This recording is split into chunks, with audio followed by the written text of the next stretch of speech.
Há quanto tempo você trabalha com turismo, Hugo? Com turismo eu não trabalho, eu passeio com eles.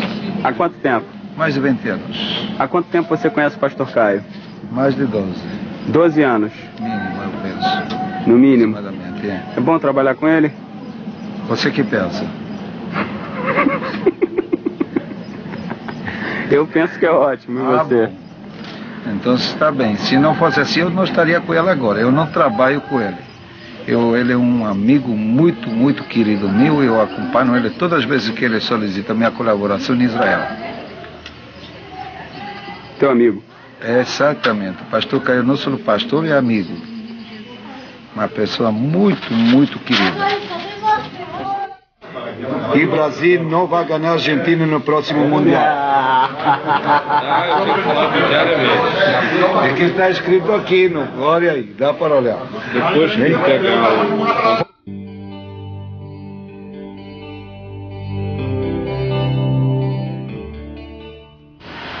Os homens às vezes leem o Corão, o livro por excelência.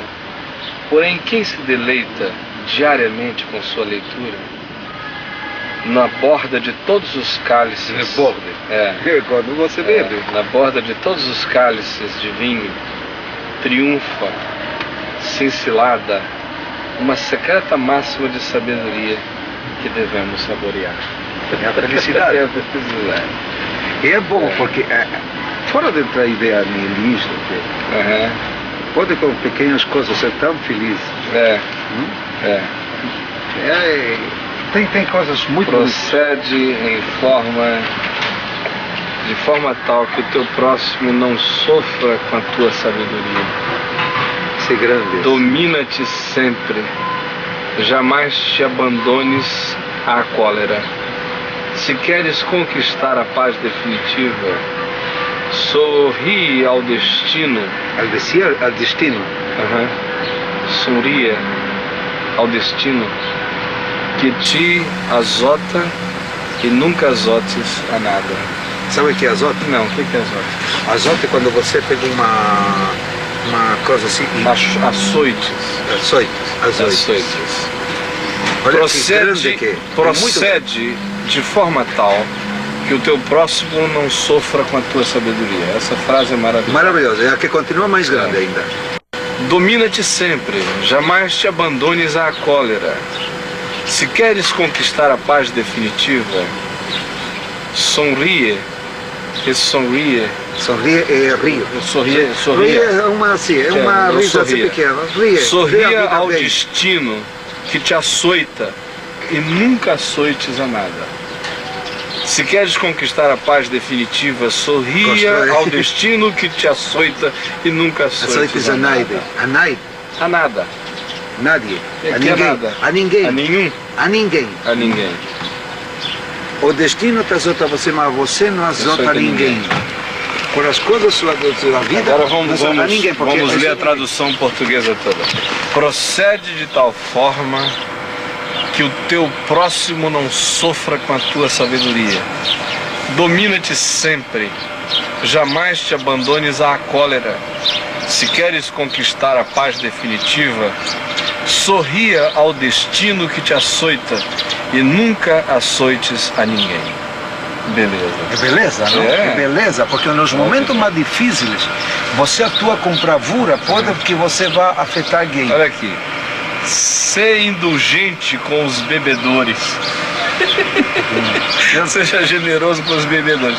Ser indulgente com os bebedores. Não te ouvides ou não te esqueças que tens tu outros defeitos.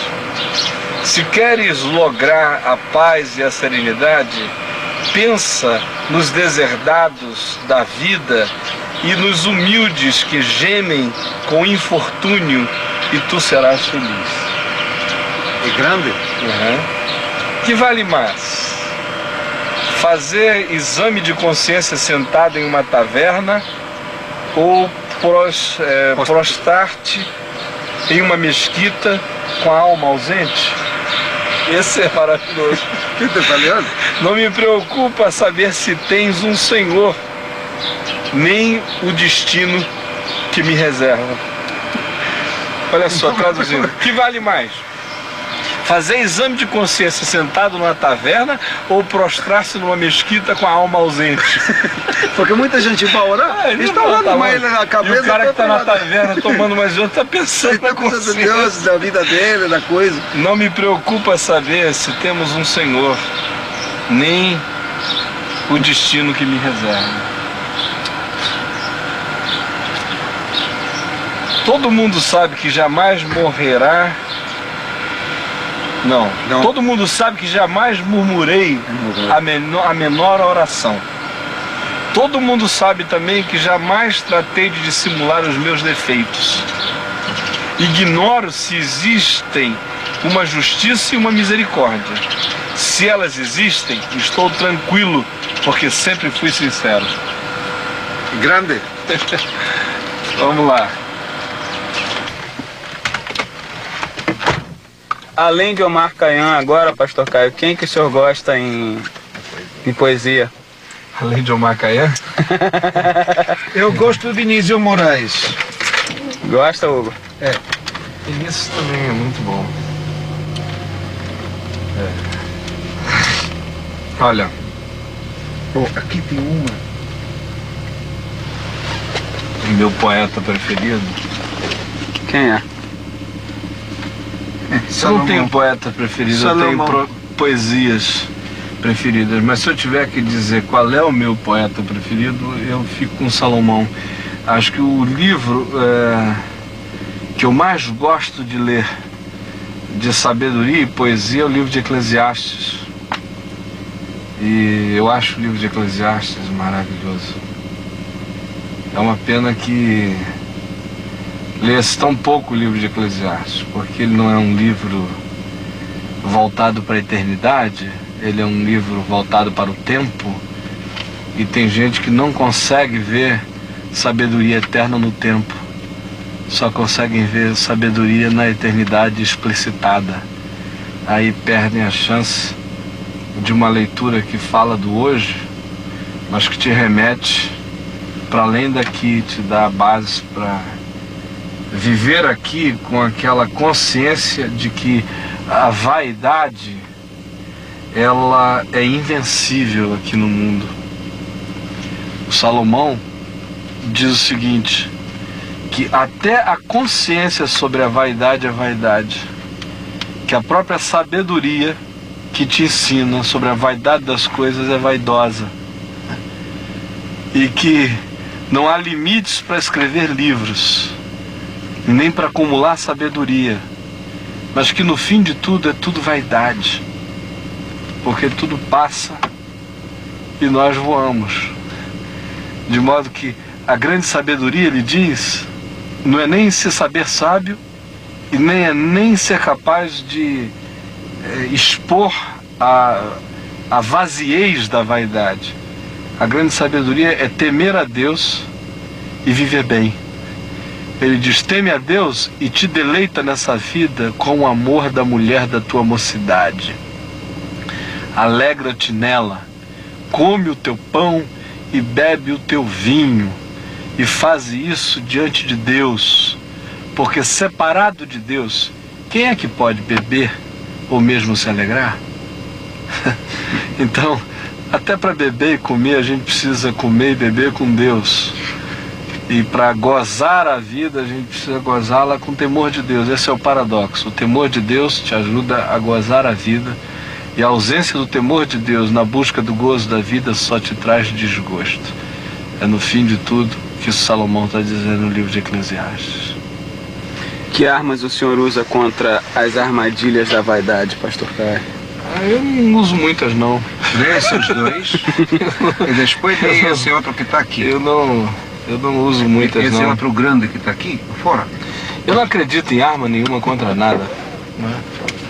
E acho que quando a gente acha que tem uma arma contra alguma coisa, é quando a gente está mais vulnerável contra essa coisa, né? Acho que a melhor arma contra qualquer coisa é a simplicidade. É você tomar consciência daquela coisa com a capacidade de tomar consciência enquanto a ignora.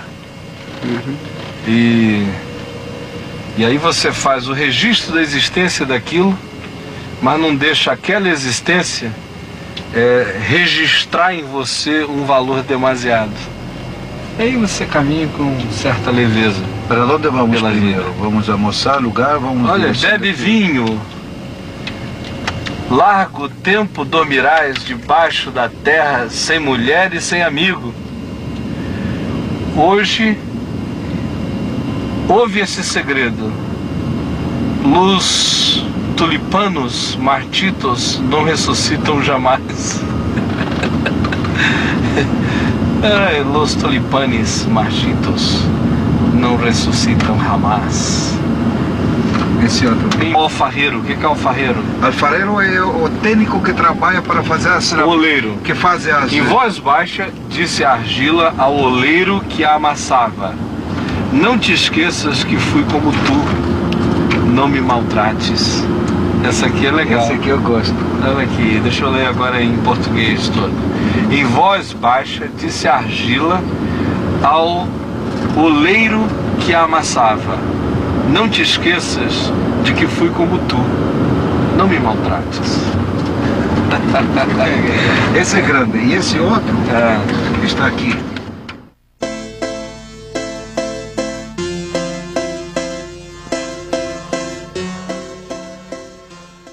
Diz assim: Melquisedeque, rei de Salém, trouxe pão e vinho, era sacerdote do Deus Altíssimo. Abençoou ele a Abraão e disse: bendito seja Abraão pelo Deus Altíssimo que possui os céus e a terra, e bendito seja o Deus Altíssimo que entregou os teus adversários nas tuas mãos, e de tudo lhe deu Abrão o dízimo. Agora abra aqui no livro de Hebreus, Hebreus capítulo 7. Nós vamos ler de fato do verso 6, capítulo 6, verso 20, entrando pelo capítulo 7, e aí em diante leremos até o verso 12. Hebreus 6, 20, até o capítulo 7, versículo 12. Diz assim: aonde Jesus, como precursor, entrou por nós, que é para além do véu, tendo se tornado sumo sacerdote para sempre, segundo a ordem de Melquisedeque. Porque este Melquisedeque, rei de Salém, sacerdote do Deus Altíssimo, que saiu ao encontro de Abraão quando voltava da matança dos reis e o abençoou, para o qual também Abraão separou o dízimo de tudo, primeiramente se interpreta rei de justiça, depois também é rei de Salém, ou seja, rei de paz, rei de Shalom. Sem pai, sem mãe, sem genealogia, que não teve princípio de dias nem fim de existência, entretanto, feito semelhante ao Filho de Deus, permanece sacerdote perpetuamente. Considerai, pois, como era grande esse a quem Abraão, o patriarca, pagou o dízimo tirado dos melhores despojos. Ora, os que dentre os filhos de Levi recebem um sacerdócio, têm mandamento de recolher, de acordo com a lei, os dízimos do povo, ou seja, dos seus irmãos, embora tenham estes descendido de Abraão. Entretanto, aquele cuja genealogia não se inclui entre eles, que é Melquisedeque, recebeu dízimos de Abraão e o abençoou aquele que tinha as promessas. Evidentemente, é fora de qualquer dúvida que o inferior é abençoado pelo superior. Aliás, aqui são homens mortais os que recebem dízimos, porém ali é aquele de quem se testifica que vive. E que, por assim dizer, também Levi, que recebe os dízimos, pagou-os na pessoa de Abraão a Melquisedeque. Porque aquele ainda não tinha sido gerado por seu pai, quando Melquisedeque saiu ao encontro deste, que é Abraão. Se, portanto, a perfeição houvesse sido mediante o sacerdócio levítico, pois nele baseado o povo recebeu a lei, que necessidade haveria ainda de que se levantasse outro sacerdote, segundo a ordem de Melquisedeque, e que não fosse contado segundo a ordem de Arão? Pois, quando se muda o sacerdócio, necessariamente há também mudança de lei. Todo mundo está aqui? Prestando atenção? Tá. Olha aqui para mim. Eu quero ser bastante rápido e simples, mas deixar alguma coisa na sua cabeça para você pensar o resto do dia. Talvez o resto da semana. Talvez o resto da vida. Eu estou dizendo talvez o resto da vida, porque a primeira vez que eu me deparei solitariamente com este texto, há cerca de 24 anos passados em Manaus, no Amazonas, o que ele semeou em mim me perturbou para o resto da vida. A impressão que eu tenho é de que naquele dia, quando uma luz entrou em mim, lendo esse texto, alguma coisa se alterou completamente na minha maneira de enxergar o mundo. Porque esses dois textos que nós lemos, um do livro de Gênesis, outro do livro de Hebreus, nos falam de uma das coisas mais misteriosas de toda a Bíblia e de toda a revelação de Deus. Nós temos aqui Abraão, que, como nós vimos ontem, é esse eleito de Deus para carregar a revelação de Deus na história. Ele tem pai, tem mãe, morava numa determinada cidade, que era Ur dos Caldeus, ouve a voz de Deus. Em ouvindo a voz de Deus que lhe promete transformá-lo numa bênção para todas as nações da terra, ele parte na direção de tomar posse desse chão que Deus lhe prometera, a fim de constituir esta nação que abençoaria nações. E ele vem.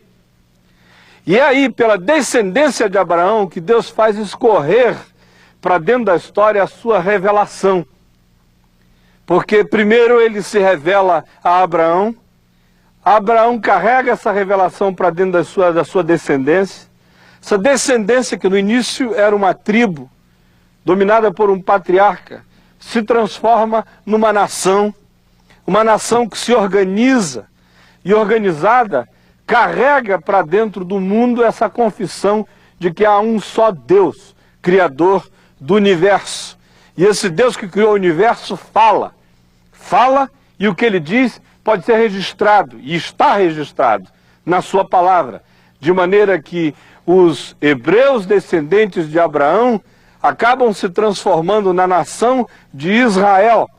E a nação de Israel é detentora da revelação proposicional de Deus, essa revelação que está aqui transformada na forma de uma proposição escrita, a palavra de Deus.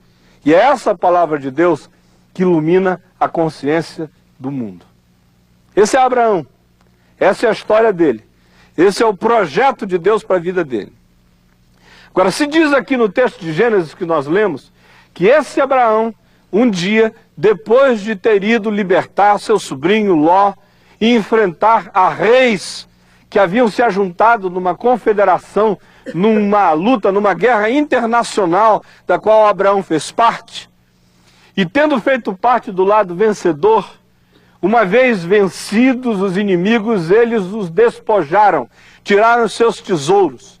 E ele vem retornando para a sua terra, para a sua região, para a sua tenda, para a sua tribo, com os despojos que ele havia arrancado do adversário, quando lhe aparece uma figura estranha.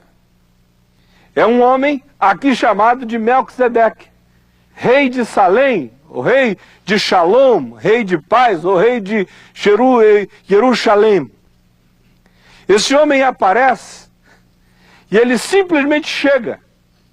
E a chegada dele se diz aqui que ele era sacerdote do Deus Altíssimo. Ora, Abraão também havia sido chamado pelo Deus Altíssimo. Mas Abraão, que era eleito do Deus Altíssimo, agora encontra um homem que é sacerdote do Deus Altíssimo. O que significa? significa que o Deus Altíssimo que se revelara a Abraão, entretanto, não se autoconfinara na sua revelação. Não se diz que foi Abraão que falou do Deus Altíssimo a Melquisedeque. Não se diz que sem Abraão o Deus Altíssimo estaria incapacitado de falar com quem ele quisesse. Portanto, o que se diz aqui implicitamente é que conquanto Abraão carregasse a palavra e a revelação de Deus para dentro da história, o Deus que se revelara a Abraão continuava livre para se revelar a quem ele bem entendesse, porque revelara-se a um homem chamado Melquisedeque, que se transformara em sacerdote do Deus Altíssimo, sem que aparentemente Abraão tivesse qualquer coisa a ver com isso. E sem dúvida não tinha. Mais do que isso, Abraão, quando olha para esse homem, identifica nele uma superioridade. Porque ele vem, Melquisedeque, ao encontro de Abraão trazendo pão e vinho. São dois elementos que para nós cristãos do Novo Testamento se revestiram de uma sacramentalidade incomparável. Isto é o meu corpo que é dado por vós. Fazei isto em memória de mim. Está o meu sangue derramado em favor de vós. Todas as vezes que beberdes deste cálice, fazei isto em memória de mim. E aí vem Melquisedeque, muitos anos antes de pão e vinho se transformarem em sacramentos históricos da fé, trazendo pão e vinho para Abraão, que vem da sua luta. E Abraão, quando olha para esse homem, lhe paga o dízimo. Pega tudo que tem, vê a 10ª parte, dá para ele. E Melquisedeque coloca a mão sobre a cabeça de Abraão, e Abraão se curva para ser abençoado por esse, que não tem pai, nem mãe, nem genealogia, cerca de quem não se sabe nada, só se sabe que ele tem Deus. Ele é sacerdote do Deus Altíssimo. Esse texto é arrancado do Velho Testamento e é reinterpretado no Novo, no livro de Hebreus, conforme nós lemos, e o escritor de Hebreus tira daqui conclusões extraordinárias. Está dizendo, olha, Jesus, o Messias, de acordo com o salmista, faria parte não da descendência de Levi, que era a tribo de Israel que fornecia os sacerdotes para a nação. Ao contrário, ele seria sacerdote de uma outra ordem, da ordem de Melquisedeque. Pertenceria a um outro grupo sacerdotal que não tem menção, que não é traçável genealogicamente falando das Escrituras, na Bíblia. E diz, vejam como esse Melquisedeque é superior a Abraão. Porque é o superior que abençoa o inferior. É aquele que paga o dízimo, que reconhece naquele para o qual o dízimo é dado uma superioridade. Vocês vejam, diz o escritor de Hebreus, que a ordem do sacerdócio levítico em Israel, na descendência de Abraão, era alguma coisa feita por seres mortais, que precisavam ser indicados de tempo em tempo, para oferecer aqueles sacrifícios e trazerem aquelas oferendas para Deus. Já este, Melquisedeque, se testifica de que vive para sempre. Não há registro do seu nascimento, nem registro de sua morte. Não se fala sobre seu avô e nem se faz referência a seus filhos. Ele está aí. E ele aparece assim, desconectado de relações históricas, simplesmente para poder vencer o tempo, para ser estabelecido como uma espécie de filho de Deus que dura para sempre. Agora, olha aqui para mim. O que isso tem a ver com a gente? Talvez seja a sua pergunta, não é? O que isso tem a ver com a gente? Eu olho para isso aqui e vejo dois caminhos da ação de Deus na história humana. O primeiro caminho é esse traçado definido no personagem Abraão, que eu vou chamar aqui de o caminho da revelação de Deus na história, ou o caminho da revelação de Deus, da revelação histórica de Deus. Porque em Abraão o que a gente encontra é um homem que vem de um determinado lugar, que tem pai, que tem mãe, que tem filhos, esposa, primos, sobrinhos. Você pode descrevê-lo do ponto de vista racial, étnico, cultural. E ele carrega essa revelação que um dia ele recebeu para dentro desse tubo histórico. E essa revelação está toda aqui, na Bíblia, a palavra de Deus. A gente encontra aí todas as sequências e todos os elementos que falam de historicidade da revelação de Deus. A genealogia, o livro e a visibilidade do povo de Deus que descendeu de Abraão.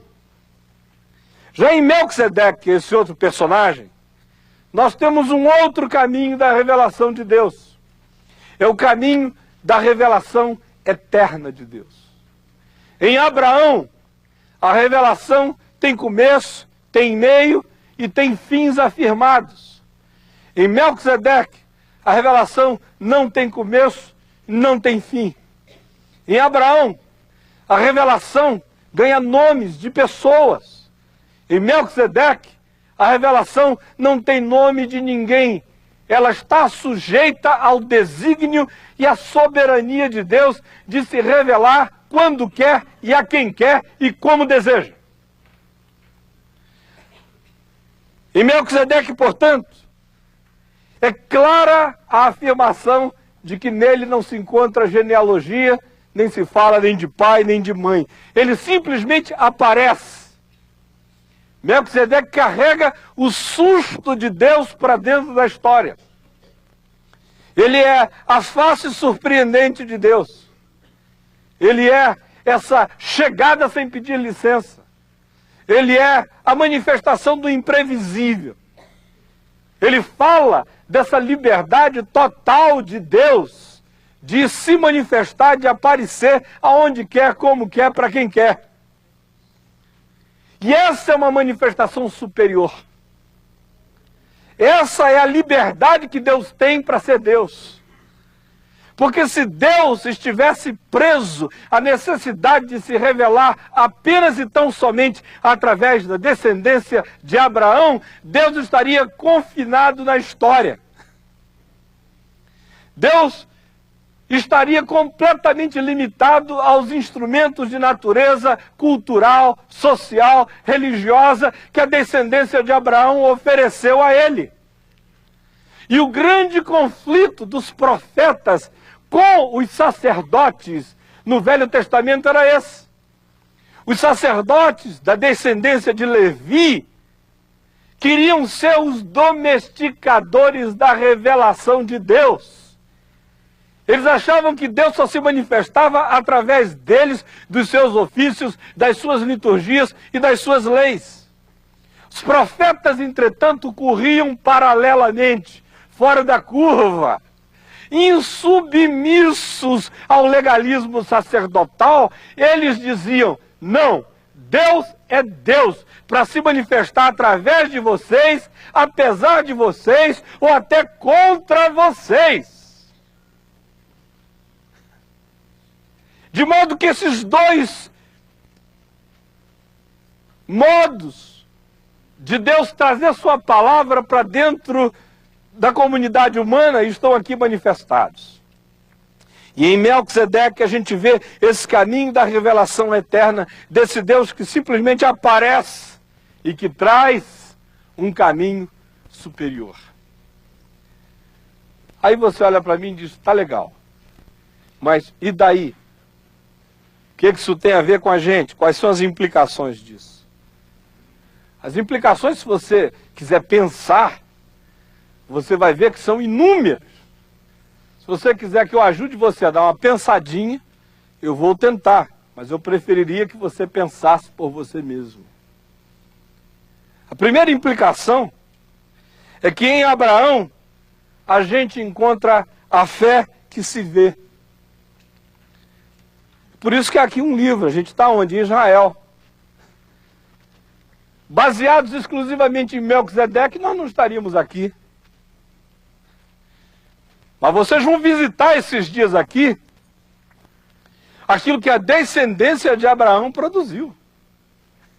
A fé que se vê, a fé que se lê, a fé que se estuda, a fé que se discerne, a fé que se transformou em história, a fé que se transformou em cultura. Ainda há pouco, o pastor Josué disse: vocês estão em Israel, aqui o pessoal dança quando canta. Você ouviu alguém dizer que aqui em Israel, por causa de Melquisedeque, alguém dança? Não sabe nada de Melquisedeque. Mas da descendência de Abraão, sim. Porque em Abraão você tem a fé que se vê. E todas as vezes que você tem uma fé que se vê, essa fé que se vê se transformará em religião. O caminho de Abraão, por mais que você não queira, acaba sendo um caminho de religião. Nada contra. Primeiro é religião monoteísta, que surgiu com Abraão. Aí a religião monoteísta acabou, depois de um tempo, se transformando na fé de Israel, que depois de um tempo acabou se transformando em judaísmo, que depois de um tempo acabou gerando o cristianismo, depois de um tempo acabou aparecendo o islamismo.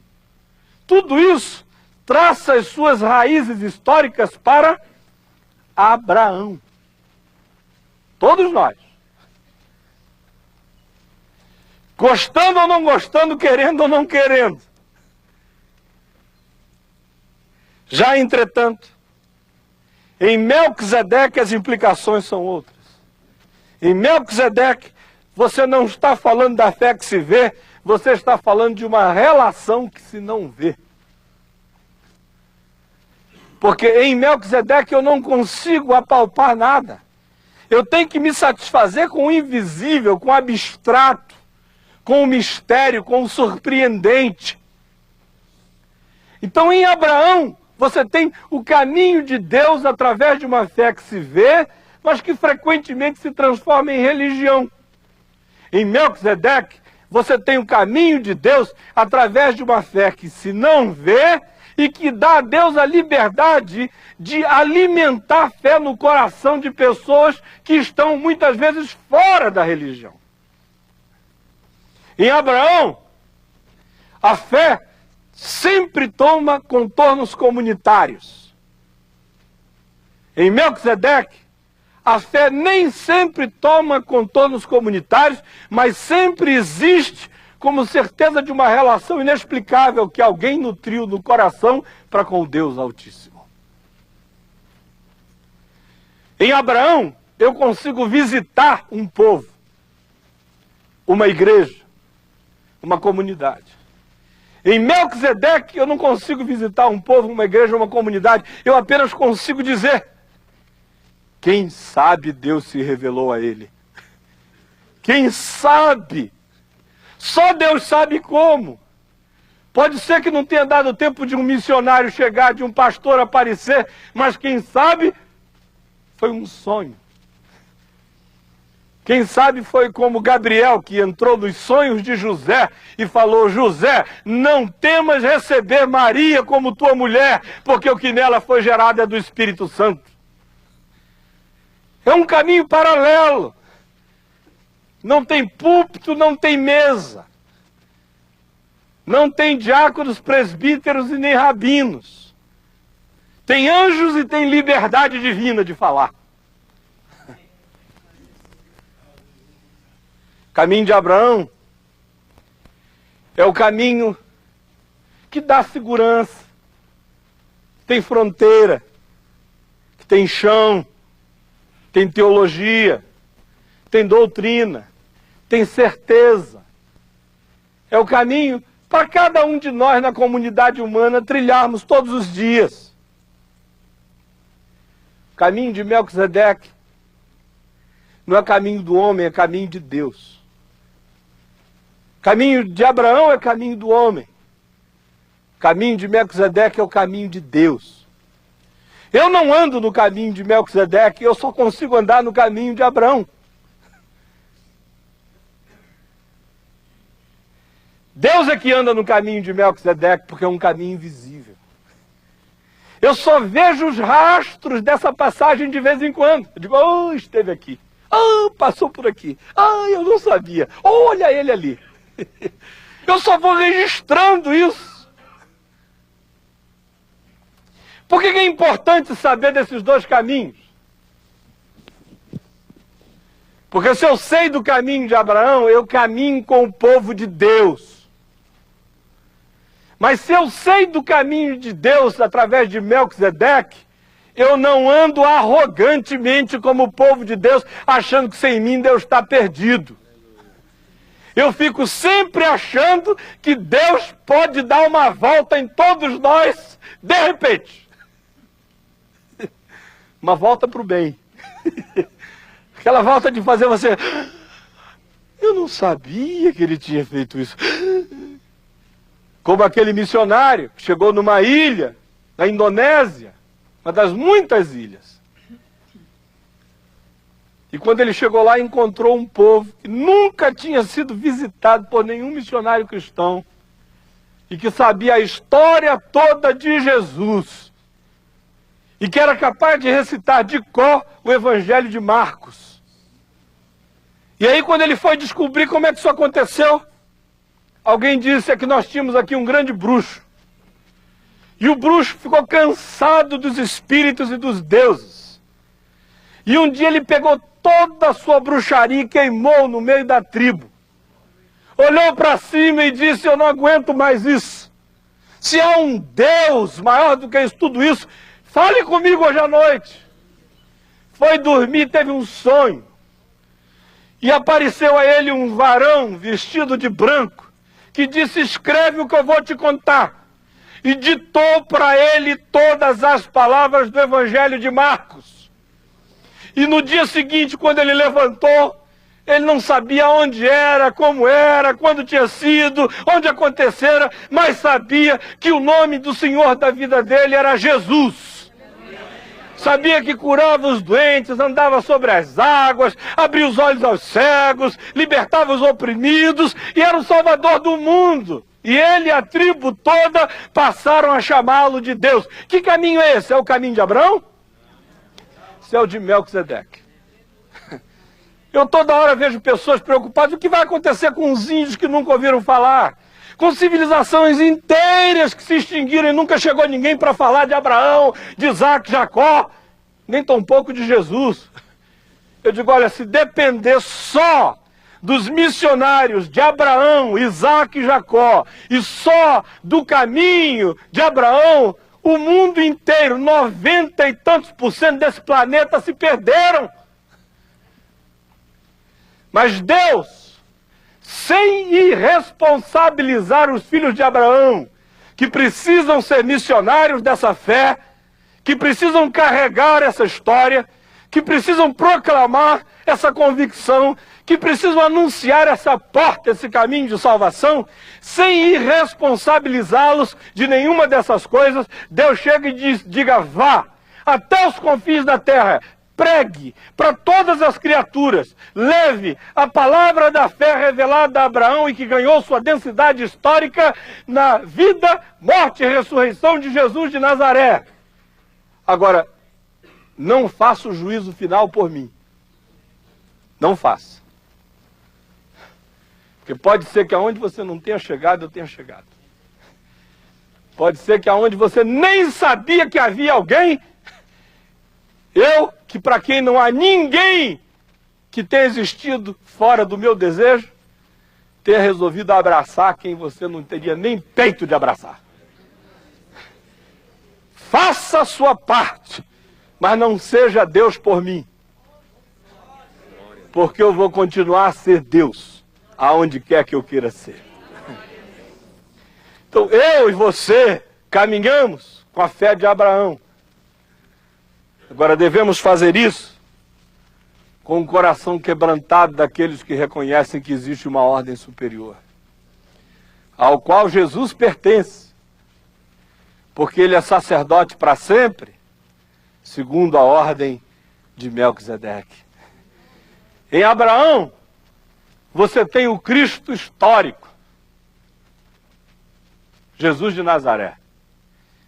Em Melquisedeque, você tem o Cristo eterno, chamado de Cristo Jesus. É por isso que no Novo Testamento, especialmente em Paulo, todas as vezes que as referências são feitas ao Cristo histórico, Paulo chama de Jesus Cristo.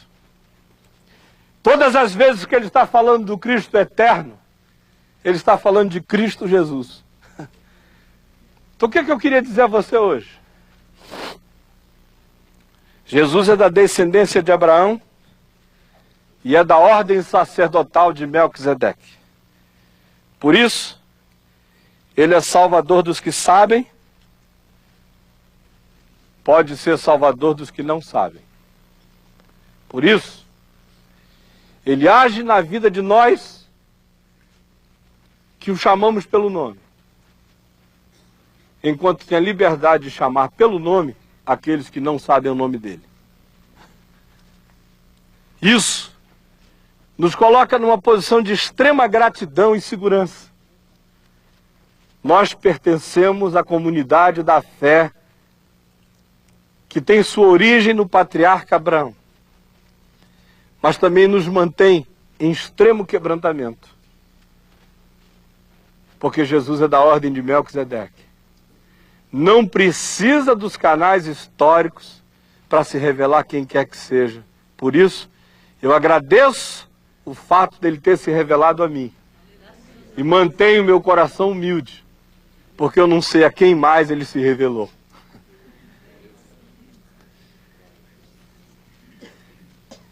Alguns de nós não gostamos disso. A gente prefere a presunção de saber tudo que Deus está fazendo no mundo. Mas no caminho de Melquisedeque, Deus diz que essa presunção é dele. Porque não é presunção, é direito, é soberania. Vamos curvar a cabeça, vamos orar juntos.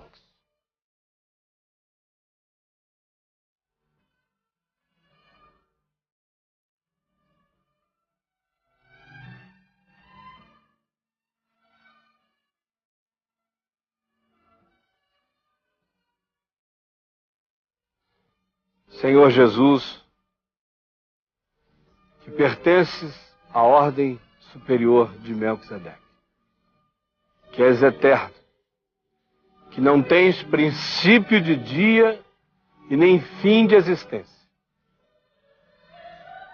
que pertences à genealogia do eterno, que és o Filho de Deus. Nós te invocamos, te agradecemos por teres nos dado essa graça de, na história humana, fazermos parte de uma família de fé que tem uma história atrás de si. Te bendizemos por essa tão grande salvação. Pelo dia em que ouvimos essa palavra e cremos nela. Por aqueles que nos trouxeram esta palavra, que nos ensinam esta palavra. Também te louvamos porque tu não estás preso a nós, ao nosso humor, ao nosso capricho de levantar e ir ou não ir. Tu não estás preso à nossa boa vontade ou à nossa má vontade. Não estás preso ao nosso dinheiro se investimos em missões ou preferimos comprar pizza. Não estás preso a nada disso, tu és livre para te revelares a algum Melquisedeque neste mundo, para iniciares processos para além de nós mesmos. Por causa da cruz que foi erguida antes da fundação do mundo, que dá a ti essa liberdade de falares com pecadores, como falaste com Abraão, porque tu só falas com pecadores porque há sangue de propiciação que aplaca a tua ira, de tal modo que tu podes te aproximar de nós em paz.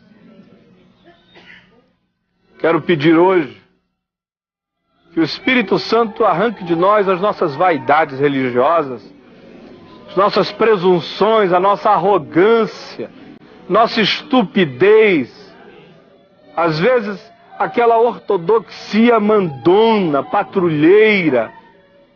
Coloca dentro de nós uma fé feliz com a tua revelação que chegou a nós, responsável diante da necessidade de levar essa fé para o mundo inteiro e ao mesmo tempo quebrantada, sabendo que pode ser que quando a gente chegue lá leve um susto, porque tu chegaste primeiro.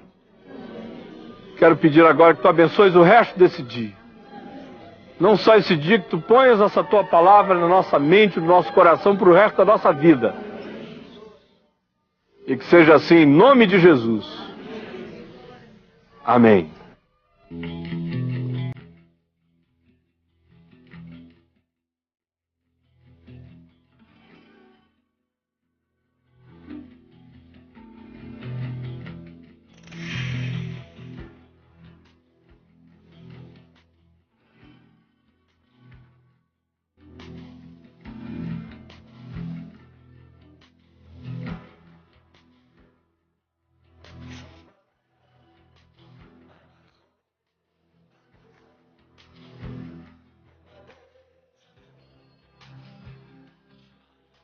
Bom, essa situação é o seguinte: nós viemos almoçar na casa dos pais do Hugo, mas o Hugo não lembra onde moram os pais. Nós estamos voltando pro carro porque ele não sabe o edifício qual é. Vai ligar no bairro. Não sabe nem o bairro. Você vai voltar louco 3 dias trabalhando com o pastor Caio, você ou não fica aqui do outro.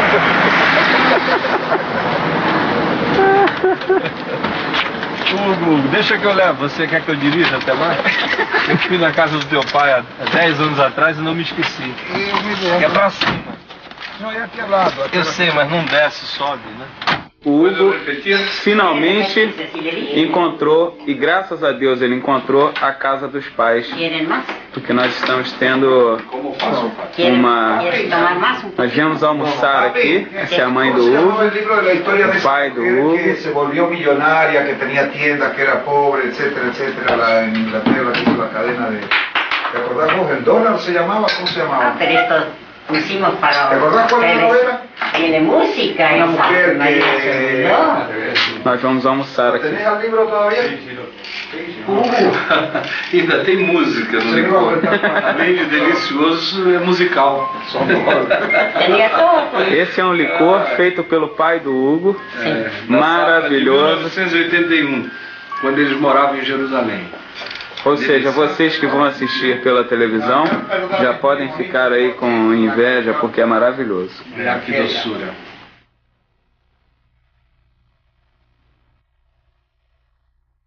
A Saddam Hussein, la guerra del Golfo, el año 91, desde Kiryat Shmona, cuando lo mandó.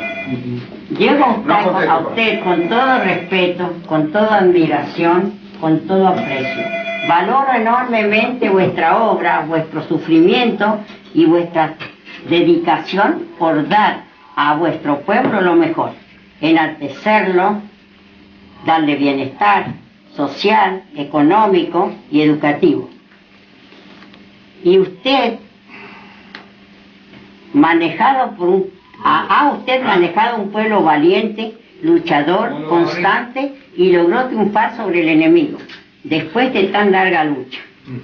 Yo le pregunto, yo le pido que medite un poco sobre nuestro pueblo, nuestros habitantes, nuestros niños.